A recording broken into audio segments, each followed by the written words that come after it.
Hello. So I'm all wired for sound, so I just give a ramble for a minute to make sure that's working. But it actually reminds me of when I was a registrar here, and the urology secretaries were absolutely killing themselves, giggling away, because Mike Bishop had got his dictaphone still on when he went to the loo. Right. So I wasn't quite sure how long this was supposed to go on for, and I think I should be all right, but Mrs. Scriven is a very good friend of mine, and she'll stop me when it's required.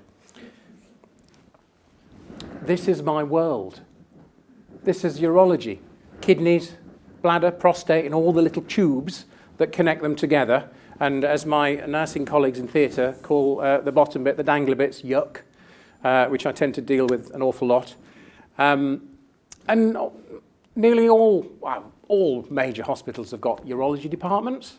I think all hospitals, apart from the tiniest hospitals, and even they can access specialist urology, specialist urologists. But actually, that was only a relatively recent thing. Urology splitting away from general surgery. So this is Howard Handley. At this time, he was president of the urology section of the Royal Society of Medicine. He later became BAUS president. And this was in 1964, so not a long time ago. And he said, with hard work, we might make urology a separate specialty. 1964, not long ago. 1968, the Committee for Higher Surgical Training eventually decided that they would accept BAUS as a specialist association, the British Association of Urological Surgeons. And, it wasn't an automatic acceptation. It was, they're pushing to do this. Not a long time ago. But look at this. Has that worked? It's worked. 1980, 80% of prostatectomies in this country were done by general surgeons. And just because I quite like the statistics, over 10% died under their care, whereas the urologists, 2%, only 2%. I mean, that was in the BMJ in 1980. That's quite a surprise. 1980, not long ago. So the problem is, as urologists, we like to tell you that we're the oldest speciality. So, and the reason we say that is because of our operation of lithotomy, cutting for the stone. Because it's the first elective operation. So not trauma, not a religious or pseudo-religious procedure like circumcision or trepanning, drilling holes in your skull to let out evil demons. This was an elective procedure. So you've got bladder stones? Yes, I'll put you on the waiting list. And so I thought we'd walk through history of urology, and we'll start with a bit of bladder and bladder stones. And let me just reinforce what I've just said. So lithotomy, cutting out of bladder stones. In the Hippocratic Oath, there's Hippocrates, always swearing, the Hippocratic Oath, I shall not cut for the stone. Now, that doesn't mean, well, this is a terrible thing to do. It means, actually, this is quite a difficult thing to do. I shall not cut for the stone. I will leave it to practitioners of that art, urologists. So there were urologists specializing in stone cutting before Christ, the time of Hippocrates. We don't really know very much about Hippocrates. We don't know actually if he wrote this, when he wrote this. This was a group of writings in ancient Greece. But clearly at that time, they were specialists that dealt with bladder stone surgery. I can take you further back if you want. Ancient India, Charaka, I've probably pronounced that wrong, he said exactly the same thing. You can treat stones, but when they're difficult, you send them to the urologist. And Shusrata very famously wrote a treatise on medicine and surgery in ancient India in Sanskrit, and he describes exactly how to do it. Now, in the West, we don't refer to that. We think of the description by Celsus, who was not a doctor. He was a Roman encyclopedist. And he wrote all sorts of things, including a book called De Medicina, all about medicine. So like just a book about medicine that he'd asked his medical friends, and there's a description of how to do this. And so we tend to call this the Celsian method, or the apparatus minor, because all you need is a knife, really. So here we are. So the first thing to note is that this person actually looks like a young boy rather than a grown man, and there's a good reason for that. This really was recommended for bladder stones in young boys because the prostate gets in the way when you start doing it in men. Clearly they had to do it, but it's preferable to do this for young boys. So what you do is you oil your fingers, and you'll notice that there's someone holding him down. Fingers in the back passage, you push the bladder stone towards the perineum, and you could almost see it. It's almost there. Then you take a knife, and you stick the knife towards the stone, and if it doesn't flick out, you put your finger in, or a hook or a little scoop. Flick out, done. The Celsian method. And that was the method for removing bladder stones for hundreds, thousands of years. So in the 16th century, a new method appears. And it appears to have come from this chap, Johannes de Romanus, but actually it was his pupil, Marianus, that published it. And therefore it's got the nickname, the Marion method, the apparatus major, because as you can see, you need quite a lot more kit for this. And the theory behind this is if you have bladder stones in ladies, they've already got a little urethra, so you can probably winkle them out a lot of the time. And if you can't, you can actually dilate the urethra and then winkle them out. So the theory of the Marion method is you turn the male urethra into a female urethra. So you put him into the lithotomy position, you put a staff, and you can see the curved staff, like a curve like a sound we would use now, into the bladder. And you can feel that on the urethra. So you take your knife and you aim for that, so you go bang, cut down, and you're in the urethra. So then you take a gorget, which is the bent trowel, you shove that in, all the urine's coming out, you then put a dilator in, you stretch open the now shortened bit of urethra, because you're basically going straight into prostate, you rip that open, in, grab, pull, out, done. And that took over. And again, this was done by specialists. So they were surgeons, but they tended to specialise in this. Does that work? Yes, still working. So there's a very famous man that had this done to him, and that was Samuel Pepys. Now, in his diaries, he doesn't describe the operation. He tells us that he'd had the operation, and every year he has a party to celebrate the fact that he'd survived. And that's his surgeon. Thomas Hollier was a surgeon, but he was actually the designated stone cutter for Tommy's and Bart's, separate to the surgeon of Tommy's and Bart's. He was the stone cutter. And there were families of stone cutters in London at that time. Specialist. Jacques de Boulier, you probably know him better as Frère Jacques. So this is actually Frère Jacques. This is your nursery rhyme man. And he was a Frenchman. He was in the army, and then he got fed up of that, and he got in touch, or he somehow made friends with an Italian lithotomist, a travelling stone cutter, and he taught him a different method.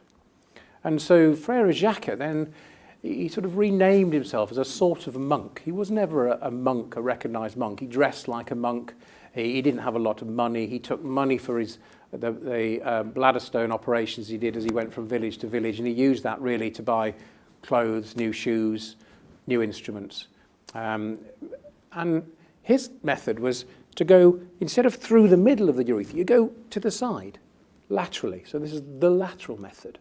And, you know, for a cavalryman who then just picked this up as he was wandering around, he wasn't doing too bad. He came to Paris, demonstrated it to the surgeons, who, as you can imagine, weren't massively keen for this peasant coming in telling him what to do.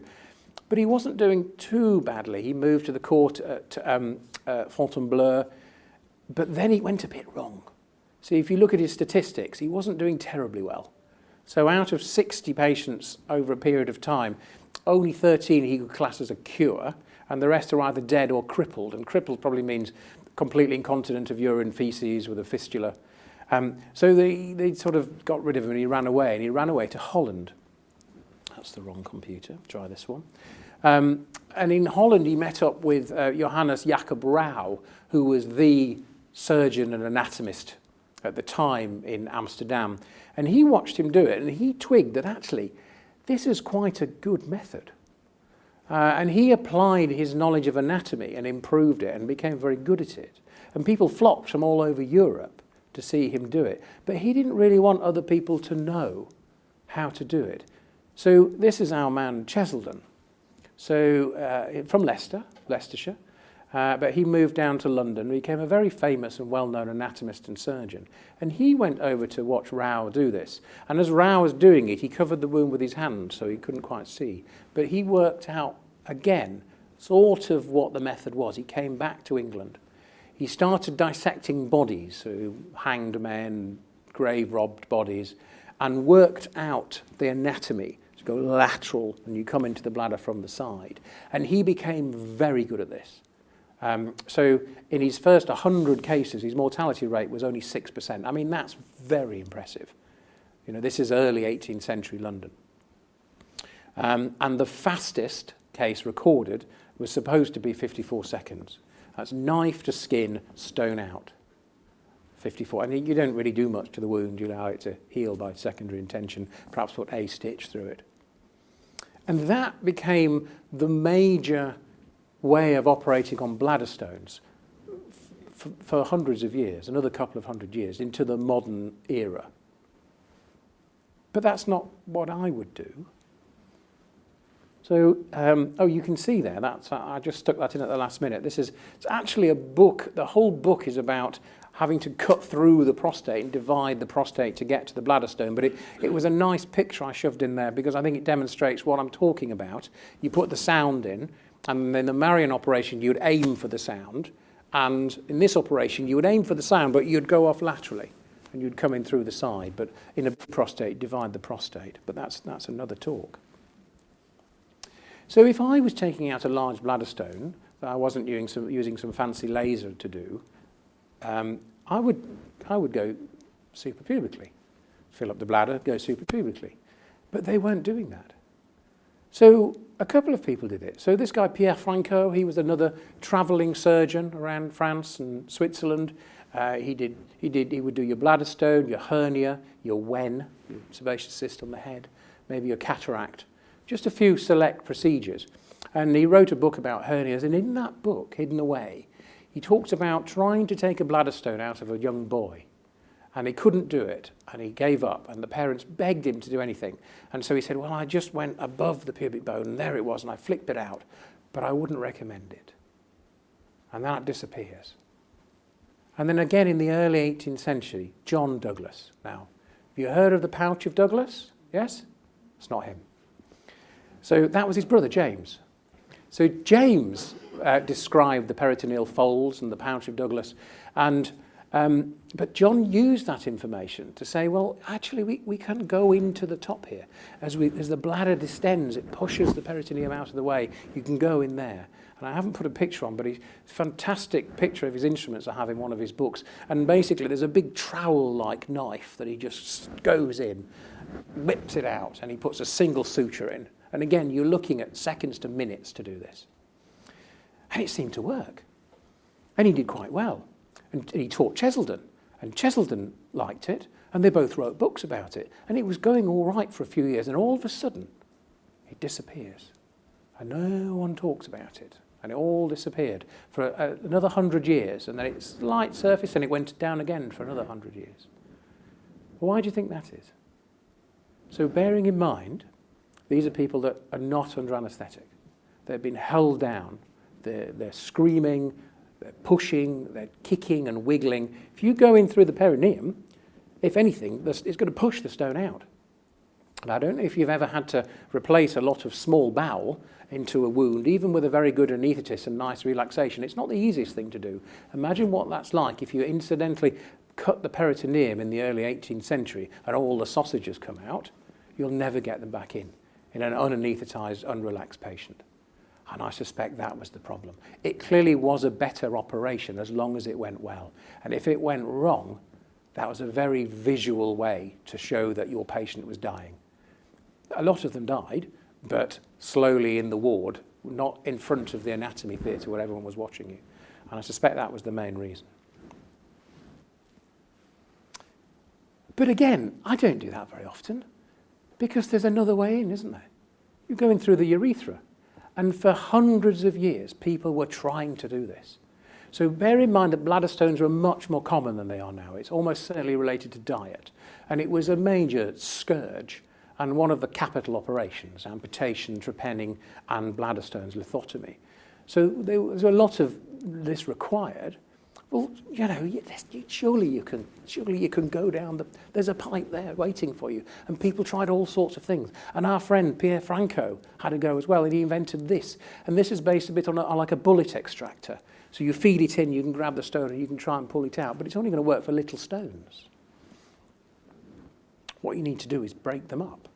So this was quite a clever little bit of kit. This was the houseman at Northampton, John Elderton. And he publishes this in, I think it was one of the Scottish journals. You can see the curve, pass the curve in, you unscrew it, you open up the little jaws, you grab the stone, and the thing at the top is a little file, and you feed that down, you file it away.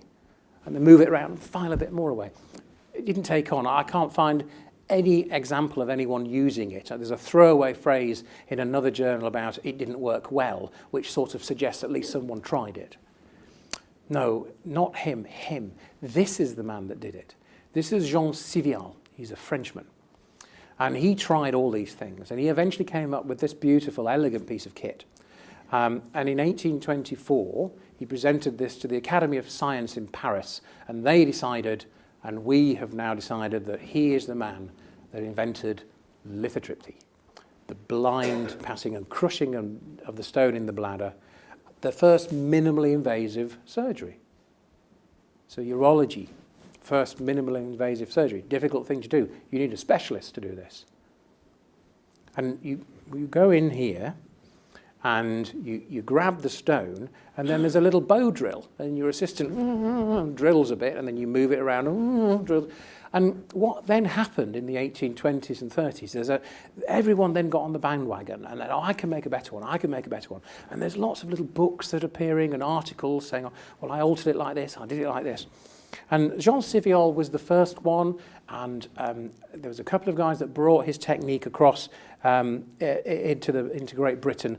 But this chap, another Frenchman, Baron Herteloop, he actually came to the UK, and he set himself up in London, but then he travelled around doing this to patients around the country. And he started off doing a very similar thing, and then he came up with another idea. He realised that he was operating on a vicar somewhere, and he just, I think he got a bit fed up, and he just thought, just hit the thing, and the stone shattered. So he thought, that's quite a good idea. So we'll hold it like that, and you hit it with a hammer. Now, as you can imagine, that doesn't always work well. So he also invented the Herteloop table, and you strap the patient down, and you fix your lithotrite to a vice, and then you can hit it with a hammer. And one of the reasons I've put him on there is that he came here. He came to Nottingham, he came to Mansfield, he treated someone in Mansfield. There's a Herteloop table recorded at Leicester Royal Infirmary. And as I recall, and I should have really, I only thought about it as I was driving over tonight, I think he was given a dinner here in Nottingham, and I suspect it was in this society that dined him, as it were, gave him the dinner. I'll check that. But I think, looking at your date, I suspect it would have been the Nottingham Medkai that threw the dinner for him. It's in a journal somewhere. Anyway, moving on.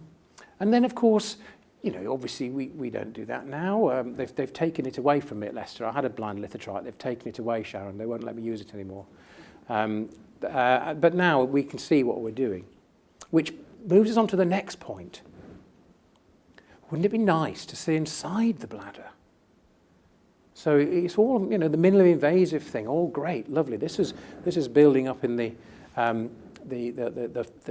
early part of the 19th century. But what would be lovely? This is all done by feel. You have to feel. Mr. Bates, I'm sure, was an expert at doing this. Everyone was. You feel the bladder stone, and then you crush the bladder stone. But it would be so much nicer if you could see what you were doing. So that was the next job. We would like to look inside the bladder. And to do that, now inside the bladder is actually quite very dark. So what you need is light. And so trying to look inside the bladder is all about manipulating light. So this little thing here was invented by Bossini in about 1806. It's made of silver, it's covered in shark skin. It's quite pretty. And it's lit with a beeswax candle. And it shines down that little speculum. And it was probably, it's been hailed as the first cystoscope. And I imagine it was pretty good at looking in the ears and up noses and down throats and probably vaginas and bottoms, possibly urethras. But I have to say, I have my doubts that you'll be able to see into the bladder using a candle. And so the next guy, who was called Ségoulet, who was a Frenchman, he improved it. Do you know how? 2 candles. This is one of the English contributions. I love this. This is by Archer Warwick, who was based in Chiswick or somewhere out part of London. And this is the light source is natural northern light. So it shines for that big receptacle at the top, and then you look down. So you'd need an operating theatre like an artist's studio with a beautiful big window, and you shine in. I'd love to get my hands on one of these. I've never seen one. Again, not terribly popular. This is the chap that brought light into the bladder for the first time. This is Maximilian Nietzsche. He was a German, but he was working in Vienna with Joseph Leiter, who was an instrument maker. And they came up with this system, and it uses electrical current through a magnesium wire, which of course makes it glow beautifully. Huge amount of light, but unfortunately a huge amount of heat. And the thing on the side there, that's the cooling apparatus you had to take with you. And it's not going to fit in your Gladstone bag. In fact, you had to have, there's a picture in one of my books of the porter that you would have to carry your kit with you. So this is not working well for private practice around Harley Street. It worked, but it was very clunky. But it did work. So what you actually need, really, is a light bulb. And the light bulb was invented by Joseph Swan, and then again reinvented by Thomas Edison, about the same time. Swan was first. Swan was from Newcastle. And the first person to use an electric light bulb to illuminate the inside of a bladder was actually a chap in Glasgow called David Newman. And he basically had a light bulb on a stick, which he popped inside a female bladder, and then alongside of it, he put a little speculum, and he could look around the bladder. So that was the first one, David Newman. Not terribly practical. It didn't work for boys. It was only worked for the female bladder. But this was incorporated into, I've gone too far there. This was incorporated into the Nietzsche and Leiter cystoscopes. Well, they'd fallen out. There were 2 separate ones by this stage. And so this, a proper working lit cystoscope appears in about 1880. And that light bulb style of cystoscope was used for the next 100 years. That was the one that people used up until the 70s and 80s. This is a clever chap. So this is Harold Hopkins, another chap from Leicester. And he went down to London and then down to Reading to become professor of physics and optics. And he was a very clever man. And there was a urologist in Liverpool called Jim Gow, who was also interested in photography. And he was trying to photograph bladder tumours down his cystoscope. And it was not very easy. Now, don't get me wrong, this could be done. And there were people were doing it from the late 19th century. There are photographs of insides of bladders from the late 19th century, but not terribly good. So interestingly, he didn't go to the medical instrument company. He went to the physics department of the university and said, I need more light, can you help me? And they said, no, we can't. There's a chap down London way, go and have a chat with him, works at Imperial.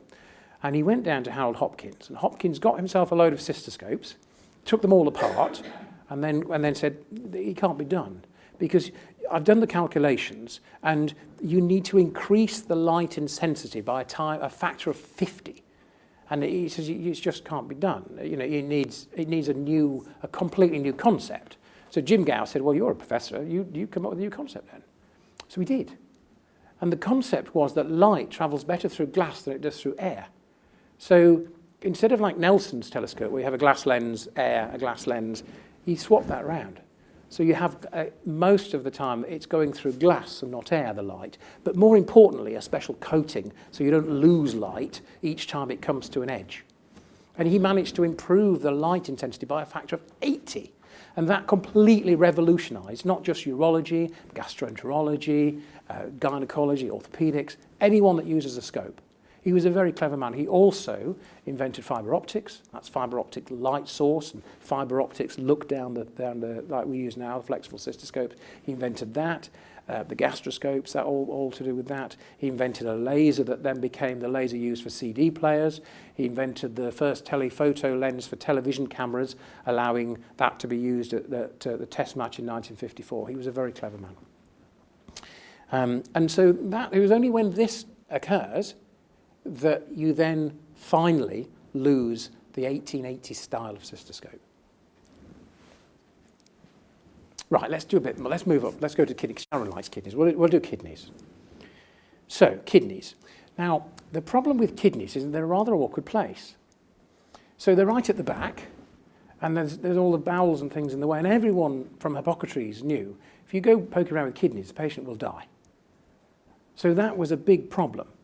And there was a few people trying various things, trying to poke things. If you get an abscess, it points here. So people knew you could get to the kidney there, but unless you've got an abscess, you don't know which direction to go. It's not good, not an easy thing to do. So it was a long time before someone was brave enough to make the decision to try removing a diseased kidney. And you really needed you needed anaesthetics and antiseptics, really. So this was coming in towards the second half of the 19th century. And the first chap that gave a proper real try was out in Montreal and did a planned nephrectomy. There were a couple of people that did it by mistake. A couple of people that went in for an ovarian cyst and came out with a kidney, including Spencer Wells. But unfortunately, the patient died on the operating table, so no one really remembers him. And the first successful one was by Gustav Simon, who was a German, in 1869. And that's Gustav Simon, and that's his patient, Margarita Klebb. Margarita Klebb had some gynae surgery, and the gynecologists had damaged the ureter. A shock, I know, but and Gustav was a very talented surgeon, and he was trying to fix this lady's urinary fistula, and he tried twice and it didn't work, and he appreciated that really the only thing he could do would be a nephrectomy. And he did it, and he did through a loin incision, and she survived. So that was the first nephrectomy, and that slowly then picks up in the towards the end of the 19th century. But it's a shame to take out a kidney if it's just for a stone. That's a bit of a shame. And if you leave it long enough until it becomes pointing, then you've lost the kidney anyway. It would be quite nice if you could get rid of the stone without losing the kidney. So the first time that happened was in the 1880s, and it was to this lady called Maria M., who was a domestic servant working in London, a short, red-faced, plethoric young lady who kept presenting to the Middlesex Hospital with loin pain and hematuria. And eventually she presented to Sidney Coupland as one of the physicians on call that week. And he was a very, very clever diagnostician. And he said that this lady had a loin pain, been going off and on off for 11 years. And by this time, her urine was the colour of porter. Now, porter is a London beer, a particular type of London beer that was drunk by the porters of Smithfield's Market. And just in case you didn't know, I bought myself a pint, and that's it. I thought I would just sacrifice the cost of a pint just so you knew what porter looked like, and very nice it was too. So that was the colour of her urine. And he made that clinical diagnosis. There was no x-rays. And he spoke to his surgical colleague, Henry Morris, and Henry Morris agreed with him and decided that this was the time to go and try and find the stone. So on the 11th of February, 1880, at 1:30, obviously first on the afternoon list, under a chloroform anaesthetic, he makes an incision in the loin, and he goes down onto the kidney, through the fat, and he thinks there's a little bulge, and he cuts into the kidney, and there's the stone. Lucky shot, probably. And he pulls it out, and that is the stone, what they described as a 31-grain mulberry style of stone. So that was the first nephrolithotomy. And so what he was trying to do, I mean, people were a bit shocked by this, but what he was saying is that I'm trying to save that kidney. It's no good operating when it becomes a useless bag of pus. You know, you may as well try and save the kidney. So this is nephron-sparing surgery in 1880. Prostate. You can't have a lecture by a urologist without mentioning the prostate. So we will. The prostate. So the prostate causes problems because it blocks the flow of urine.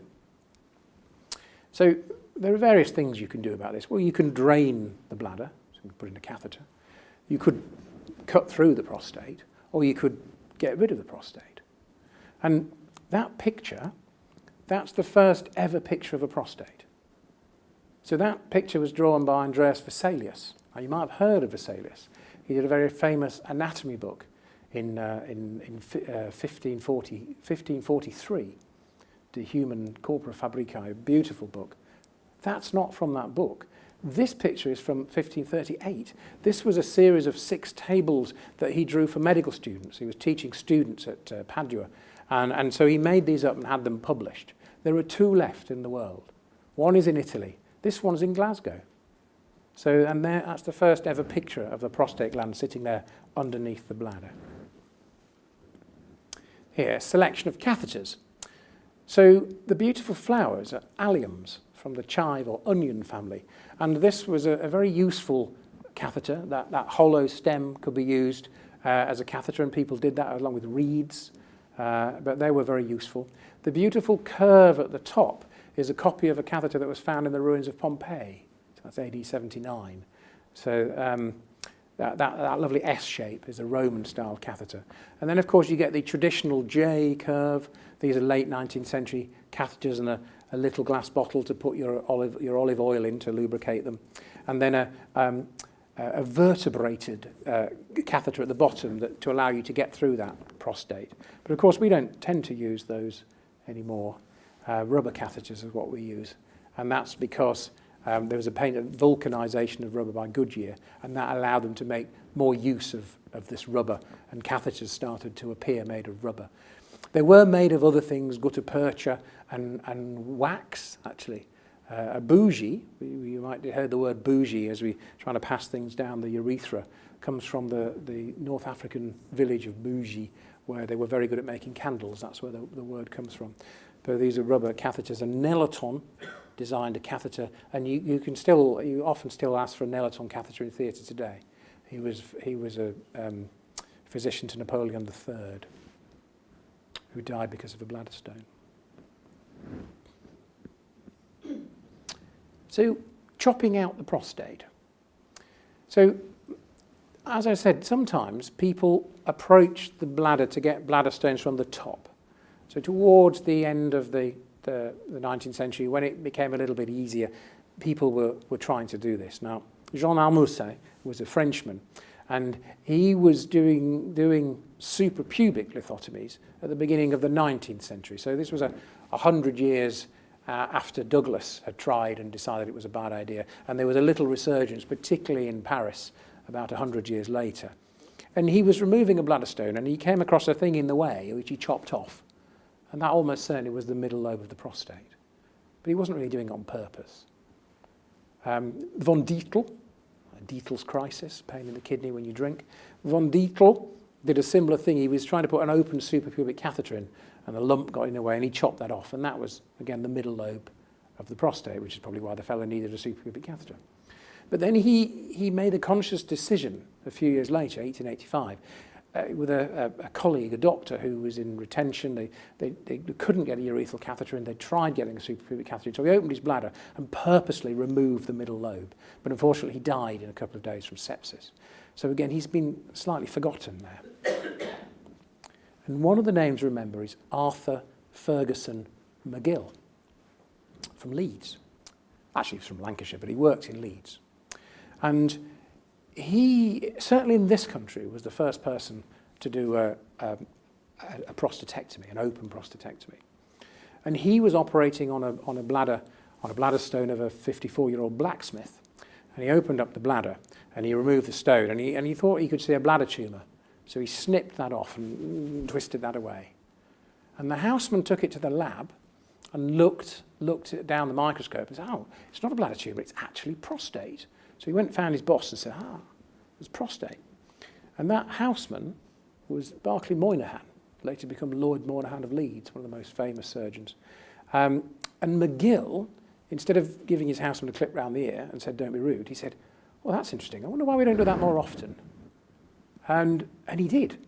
And he did it before the first patient had been discharged, which, to be fair, was probably a few weeks.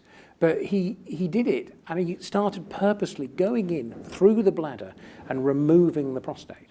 Now, at about the same time, there was a chap called Belfield in Chicago doing the same thing. And McGill and Belfield became aware of each other, and there was a sort of a reasonably polite exchange and saying, well, I'm sure you might have done it first, but maybe I took it all out whole first. Or maybe you did, old chap. Very relatively polite. Until this chap appears, Peter Freyer. So he's an Irishman. He's already made a fortune in India, smashing bladder stones using lithotrity and then lithalopaxy, the difference being that you wash all the bits out. And he literally did make a fortune. He treated a Maharaja who gave him a lakh of rupees, which is a lot of rupees. And he came back to London and was working at St. Peter's, which was the urology hospital. And he operated on a prostate in 1901, and he opened up the bladder and he removed the inside of the prostate. He then presented that at a meeting and then published it, calling it my new operation. So as you can imagine, they all kicked off in Leeds and it all kicked off in America, and everyone said, oh, it's not your operation. And he completely ignored them. He just, no, it's my operation. I invented the operation. What they were doing was different. This is different. And it went round and round for years. Even after they were all dead, it was still going round and round. But that's not the point. The point is, he published thousands. This is my first 10. This is my first 20. This is my first 50. This is my first 100. And by the time he died, he'd done 1,600 of these. He constantly published. People came from all over the world to watch him operate. And they come from Europe, he could speak French. They come from India, he could speak Hindustani because he worked there. And everyone came. He popularized this operation, transvesical prostatectomy, the first proper treatment for the enlarged prostate. But we don't do that very often. We do TURP. We go in there, we scrape out the prostate. So where did that come from? Well, some people think that Ambroise Paré, who was a very famous French military surgeon, he described a technique where he put these little catheter things down, and they've got a little hooky blade that you sort of snag things and pull things back with. And it's unclear whether that he was treating strictures, and if you go back to the original book in French, it's in the chapter about strictures, or whether he was actually winkling out bits of prostate. Now, George Guthrie was one of Wellington's surgeons in the Peninsular War. He wasn't at Waterloo. He was there the day after treating the wounded of Waterloo. So he was a military surgeon. And he describes a very early technique of passing an instrument down and cutting open the prostate and the bladder neck. And the other people doing it. There's a Frenchman doing it at the same time. As you can imagine, it's a bit bleedy. But that didn't stop Hugh Hampton Young, who was known as the father of American urology, from adapting a urethroskope to do exactly the same. So the little notch, you hook that into the bit of prostate and you go bang, and the little cutter comes in. And then you move it, go bang, bang, bang. Really quite bleedy.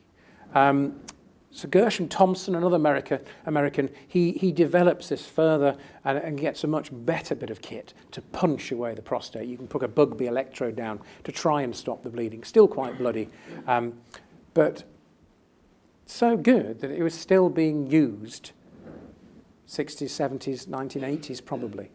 So I've got one from Newcastle on loan to BAUS at the moment that's got the Harold Hopkins light source going down a punch. So that dates it to the 1970s or 80s, and they were still using the punch prostatectomy. So quite good, but not a very good lens system. It was a bit like looking down a sigmoidoscope rather than a lens cystoscope. So what you really need is you need more electricity in there to stop the bleeding. And the first chap that did this was the Italian Bottini. And this was before the vision. This came before he could see. So he was passing this thing down, and that looks remarkably like a lithotrite.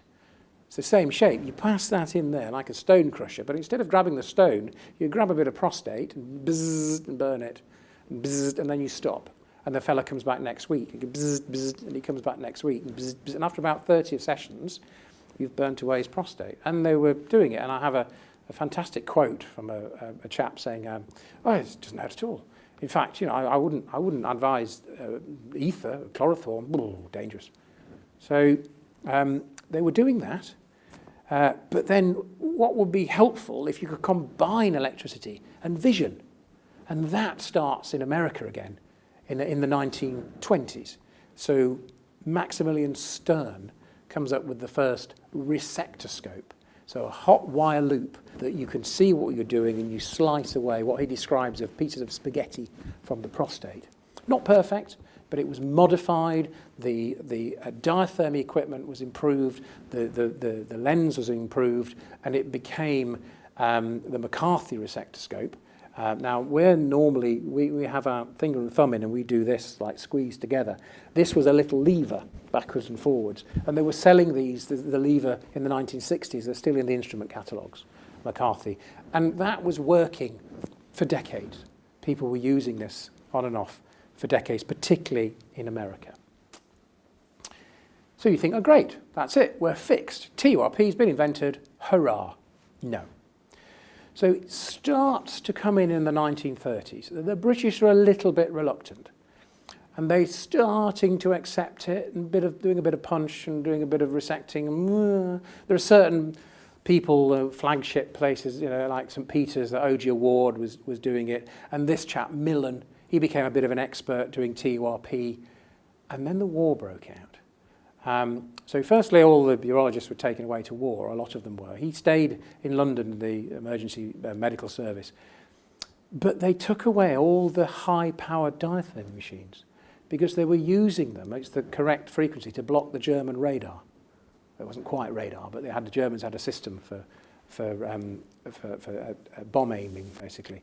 And so they were all taken away. So all of a sudden, you can't do TURP. So you have to go back in time to Freer's prostatectomy.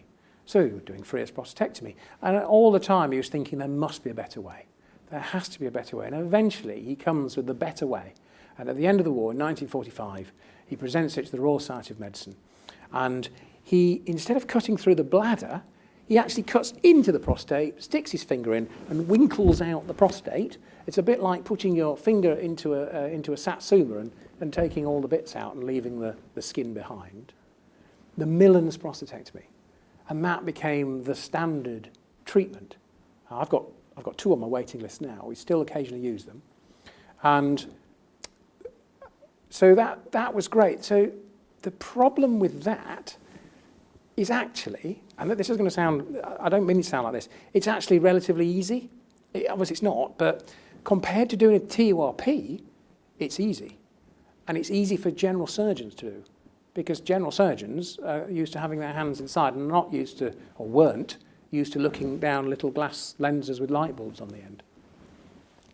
And of course all the surgeons have come back from the war, spending 6 years opening up people's abdomens, so they were quite happy with their hands inside. So that was a bit of an issue. Now, we can't talk about urology without talking about the robot. Not that robot. That robot. Urology had the first surgical robot. So this was invented by this chap, John Wickham. And this robot was called the Probot. And it was a robotic system for doing TURP. And it was a real robot. So the robots we have now are not robots. They steady your hands. So they're robotic assistants to the surgeon. This was press the button and it does the operation. And now, from what I've heard, it was not perfect, but it was the first robot. What stopped it was that it was ahead of its time, and it was far too expensive. So Wickham's famous quote was, "It's cheaper to get the SHO to do it." But that was the first robot. This is the robot that people think about now when we talk about robotic prostatectomy. It was actually an American military invention, and the point of it was that you could operate remotely. So you could have a surgeon in America operating on a soldier in Afghanistan using this remote control system, and it became used for things, and particularly for prostatic surgery, first one being done in 2001. The problem is it's quite expensive. So urology is usually, or has been historically, at the forefront of technology, minimally invasive surgery. So it comes off with the first elective operation. Then it's the first time we are operating without cutting. Bladder stone without cutting is what lithotripsy was first called. And then you get to see inside, and urology is leading this. And then the robots. I mean, other people use the robots, don't get me wrong. But it was very much, if you read about robot, the first thing that comes up is prostate. Urology is ahead. So, why were we so slow? Particularly in this country. And it is particularly in this country. The French were ahead of us. So our friend Sivial, the chap with the blind lithotrite, he had a urology department, a genitourinary department in 1829 in Paris at the Necker Hospital. The French set up their Urological Association in 1886. They had a chair of urology in Paris with Guillon in the 1890s. The French were the people that then pushed the International Society of Urology, which becomes the SIU, which is still running now. The Americans were ahead of us. The American Association of Genitourinary Surgeons was formed in New York, 1887. So these were people that were saying, we're urologists, we're genitourinary surgeons. The AUA, which is the big American thing, that was 1902, and that was only formed because they thought the people in the Argos were all snobs, so they formed a national one. The Germans were ahead of us, the Italians were ahead of us, everyone was ahead of us. Why? Sex, money and power. What else? That's a picture of the London hospital where I trained, not then. So the London hospital is a voluntary hospital. And a lot of the way that the British medical system worked from the mid 18th century, so I think the London 1740, the mid 18th century up until the NHS was through these voluntary hospitals. And so basically the surgeons and the physicians volunteered to work there. They worked there for free, and it was an honour to work there. And because you were clearly good enough to work there, your private practice went up. Oh, we'll go to him, he works at the London. And that's how it worked. It was private practice. And the surgeons, they didn't want specialists. They wanted to do a little bit of everybody. Why? We don't want the urologist taking away that. And the urologists, equally, well, I quite like doing occasional hernia and appendix. So it wasn't, it was both ways.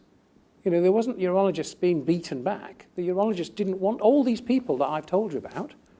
They were general surgeons with an interest in urology. So St. Peter's was the first urology hospital, 1860, a proper urology hospital in London, staffed by general surgeons with an interest in urology. I mean, they were very much so an interest in urology, but they weren't urologists. This is Sir Henry Thompson. He's probably one of the best-known Victorian urologists. He wasn't a urologist. Most of his practice was genitourinary tract, the books he wrote. But he wasn't a urologist, he was a general surgeon. And this goes on right up to the 1960s. So, Patrick, you worked for Turner Warwick. So Richard Turner Warwick got his job at the Middlesex in 1963. And he only got a job as a urologist because Eric Richards retired. He was a general surgeon. He retired as a general. He's one of the most famous names in urology in the 20th century, Sir Eric Richards. He was a general surgeon with an interest in urology. And then Turner Warwick comes in and says, actually, do you know what? No, I'm a urologist. Turner Warwick came to that hospital as a general surgeon with an interest in thyroid disease and becomes one of the most famous urologists. So, this is 1963, 4. It's all about money and sex. So the trouble with urology is it's associated with VD. Not nice. And that was a big problem in this country. The French didn't seem to mind. In fact, often you'll see that the French were the journals. It's the Journal of Urology, Dermatology and Syphilisology. You know, they embraced it. In France, in Germany, it was the same. In fact, now in Germany, you still there's a very close link with dermatology and urology in Germany. Even the Americans, the prudish Americans, they didn't seem to mind. They were quite happy to link syphilisology and urology together. But in Britain, it just didn't work very well, up until the First World War, when they really twigged that actually we need to do something about these soldiers with syphilis and gonorrhea that they can't fight. And then it became a little bit more acceptable. So in the end, we got there. So one of the first units set up was at Guy's, but then that didn't really continue. So the general surgeon that set it up retired, and the London, Frank Kidd set up a unit in 1912, and again he died, and it didn't really continue very well. So in 1912, Frank Kidd sets up the unit at the London Hospital, and it really wasn't until John Blandy took over in the 1960s that it became a urology unit, all that time. The Royal Society of Medicine had their urology section after quite a fight, was in 1920, 100 years this year, 1920. And that was sort of an academic meeting. British Journal of Urology, 1929, set up by Frank Kidd and Willard, forgotten his name. And they ended up writing most of the articles themselves. They didn't have enough articles to publish. And BAUS, the British Association of Urological Surgeons, wasn't formed until 1945. Just think back about the French and the Americans and the Germans. 1945, and only then, because we suddenly twigged, we had no representation for the new NHS. So really quite late. The first professor was Leslie Pyra in Leeds. That was followed by, I think, by John Blandy. So we got there slowly, and we got there in the end. So, hopefully, I've taken you through the history of urology. I've explained to you that we are at the forefront and we were the first specialty, but for some reason in this country, we were a little bit tardy about putting the sign over the door. So I hope you've enjoyed it, and if you're not too bored, you can actually read more about it at the Museum of Urology, which is on the BAUS website, and you don't need a password to get in. Thank you very much.